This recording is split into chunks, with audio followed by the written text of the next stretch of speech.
Salut les mamans, qui dit confinement dit enfant à la maison. Qui dit enfant à la maison dit activité à gogo.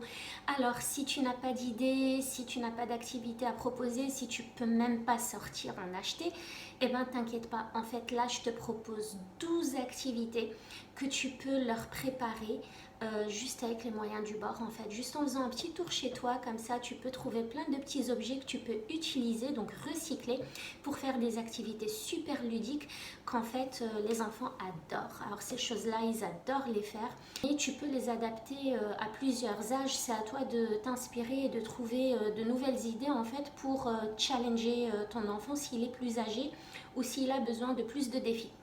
Voilà, donc je te laisse avec ce que moi je propose à mes filles. Donc elles ont 2 ans et 3 ans.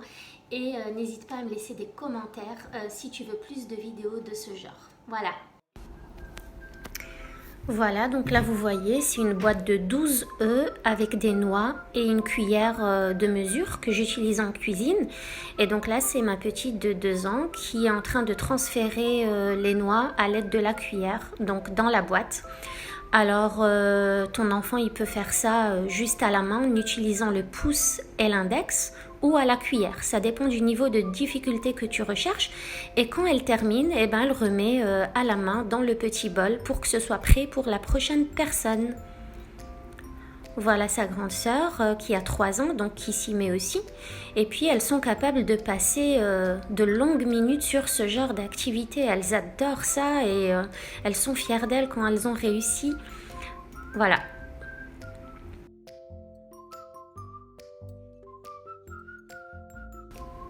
Ici, on a un plateau avec 2 bols. Un des bols contient des amandes. Dans ce cas, si tu n'as pas d'amandes, tu peux utiliser autre chose. Et encore une fois, une cuillère. Et donc, il s'agit de transférer une amande à la fois à la cuillère dans le bol qui est vide. Et donc, on peut reproduire cette activité autant de fois que l'enfant le souhaite. Il suffit de retourner le plateau une fois que c'est fini. Et c'est reparti dans l'autre sens. Voilà la petite sœur qui travaille sa motricité fine en essayant de prendre vraiment qu'une seule amande à la cuillère et qu'il la transfère dans le bol. Idéalement et en théorie, on transfère de gauche à droite dans le sens d'écriture de la langue française. Mais bon, moi j'ai pas fait attention à ce détail, d'autant plus qu'on est aussi arabophone, donc de droite à gauche ça va très bien aussi. Et vous verrez la concentration de l'enfant pendant toute l'activité. Ici, on passe à une activité de transvasement, donc en transvase ou en transfert, si vous préférez, un liquide d'un contenant à un autre. Et je mets à leur disposition une éponge pour bien essuyer s'il y a une fuite. Donc comme ça, c'est comme ça qu'elles apprennent les conséquences de leurs actions. Et puis c'est pas grave de renverser, il suffit de nettoyer.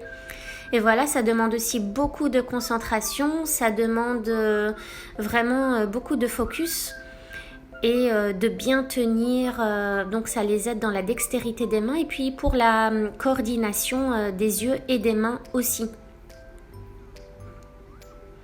Ici, on a une activité similaire, sauf qu'on a 2 bols, un qui est rempli avec de l'eau. Moi, je rajoute de la couleur juste pour qu'elle voit bien le transfert. Et toujours une éponge à disposition. Et là, il s'agit d'essorer l'éponge dans le bol qui est vide et de vraiment transférer toute l'eau de cette manière-là.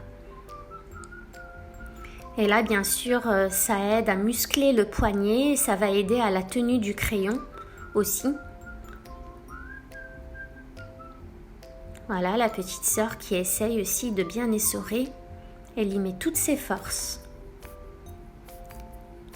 Et bien sûr, le nettoyage est une activité en elle-même. Elles adorent faire ça, donc pourquoi pas. Une autre activité, si vous avez des vitres à laver, les enfants adorent laver les vitres. Ils adorent nettoyer, laver, ils adorent vous imiter en fait. Tout ce que vous faites, ils cherchent à le faire. Ici, j'ai une boîte avec, un petit panier avec plusieurs boîtes et plusieurs couvercles. Et il s'agit de trouver le bon couvercle pour chaque boîte.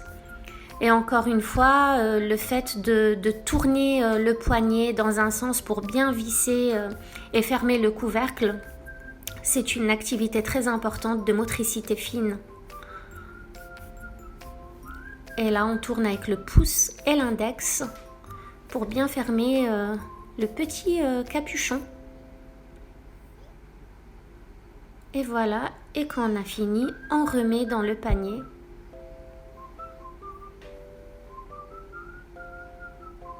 Et on laisse place à la petite sœur qui va faire la même chose.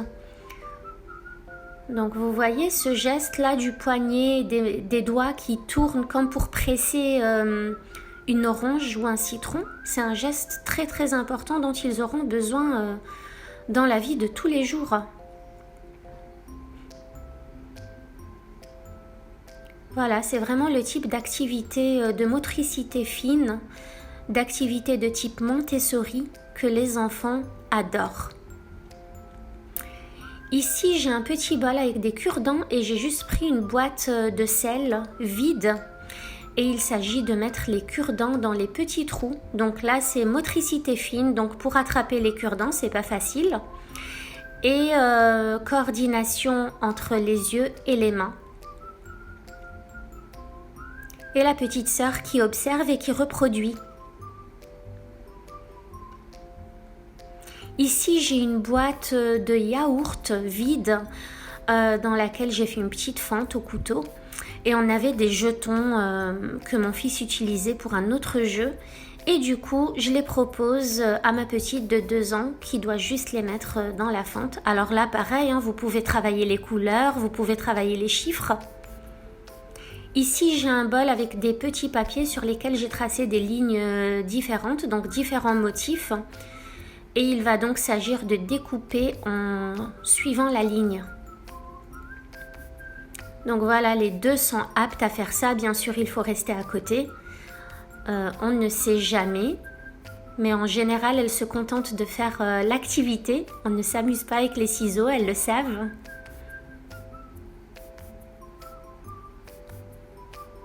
Voilà, donc là, on suit une ligne droite. Et ça, c'est vraiment quelque chose que vous pouvez préparer à la main. Vous n'avez pas besoin de matériel spécifique. D'ailleurs, il ne faut jamais attendre d'avoir le matériel parfait pour proposer des choses aux enfants. Il y a plein de choses qu'on peut faire à la main, qu'on peut tracer au stylo, qu'on peut dessiner, qu'on peut préparer voilà, juste à la main. Ceci dit, j'ai une plastifieuse, une imprimante et ça m'aide vraiment beaucoup parce que je prépare pas mal d'activités que je laisse pendant plusieurs années en fait, qui me servent pendant des années et des années. Du coup, j'aime bien les protéger, j'aime bien utiliser le velcro pour qu'elles puissent faire des petites cartes, des cartes de jeu, etc. que je vous montrerai une prochaine fois. Mais là, voilà, je voulais vous montrer quelque chose de très simple. Voilà un exemple d'activité que j'ai plastifiée justement. Donc ça permet de les garder très très longtemps, ça permet d'effacer et de réutiliser, ça évite le gaspillage. Je trouve ça vraiment génial. Donc là on trace au feutre. Et on peut travailler bien sûr la tenue du stylo en même temps. Et la concentration est au top. Il ne faut vraiment pas les interrompre quand ils sont concentrés sur une activité comme ça.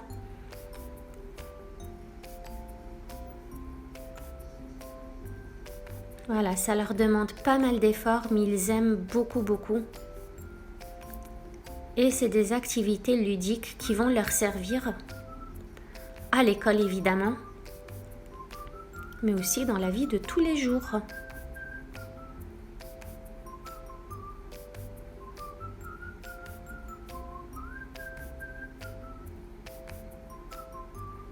Voilà, vous pouvez bien sûr préparer plusieurs motifs, c'est à votre guise. Ici, j'ai une autre boîte à œufs que j'ai peinte de plusieurs couleurs et j'ai récolté chez moi des bouchons, des petits bouchons de ces mêmes couleurs. Alors cette activité, vous pouvez la proposer soit juste à la main, donc l'enfant va transférer dans les couleurs, dans les compartiments correspondants avec le pouce et l'index, ou alors là pour un plus haut niveau de difficulté, j'ai proposé une pince à épiler Voilà, et puis vous voyez que ça demande un peu plus de temps, de concentration et d'effort. Mais c'est génial parce que ça permet de travailler la petite force des doigts au pouce et à l'index, comme l'utilisation d'une pince à linge qui va au final aider à la tenue d'un crayon. Voilà, donc là il y a l'assistance de la grande sœur au cas où. Et vous verrez que les enfants sont de nature super perfectionnistes. Ils aiment bien que les choses soient bien faites, bien droites, bien alignées. Ça dépendra de leur phase de développement, mais en général, vous les verrez très minutieux. Ici, c'est une activité que j'ai réalisée très très vite un matin. Donc, j'ai découpé des cartes de papier cartonnées, bleues, sur lesquelles j'ai écrit les chiffres de 1 à 10. Et du coup, il s'agit de poser les Legos correspondant aux chiffres. Donc ça, c'est top parce que ça permet à l'enfant de voir qu'en fait, les chiffres correspondent à une quantité aussi. Donc plus le nombre augmente, plus la quantité augmente. Si vous n'avez pas de Lego, vous pouvez faire ça avec des petits cailloux, des bâtonnets, des voitures. Voilà. Et la dernière activité, une activité super simple à mettre en place aussi. Donc là, j'ai un petit plateau dans lequel j'ai mis une petite quantité de semoule et j'ai écrit des lettres en majuscules sur des cartes que j'ai plastifiées. Et du coup, elle doit reproduire ce qu'elle voit. Alors, tu n'es pas obligé d'écrire des lettres, ça peut être des chiffres, ça peut être des formes, ça peut être juste des lignes, n'importe. Ça peut être des motifs tout simples. C'est à toi de voir. Voilà, j'espère que ces petites activités t'auront inspiré. N'hésite pas à partager avec moi ce que tu fais avec tes enfants, ça me ferait super plaisir. Si tu ne nous suis pas encore sur Facebook, ma page c'est Simply Nous. Il y a des choses que je ne mets pas sur YouTube mais que je mets là-bas. Si tu n'es pas encore abonné à ma chaîne, abonne-toi, like-la si le contenu te plaît et surtout partage avec tes contacts. Ça peut en inspirer pas mal d'autres. Voilà, je te remercie et je te dis à très bientôt.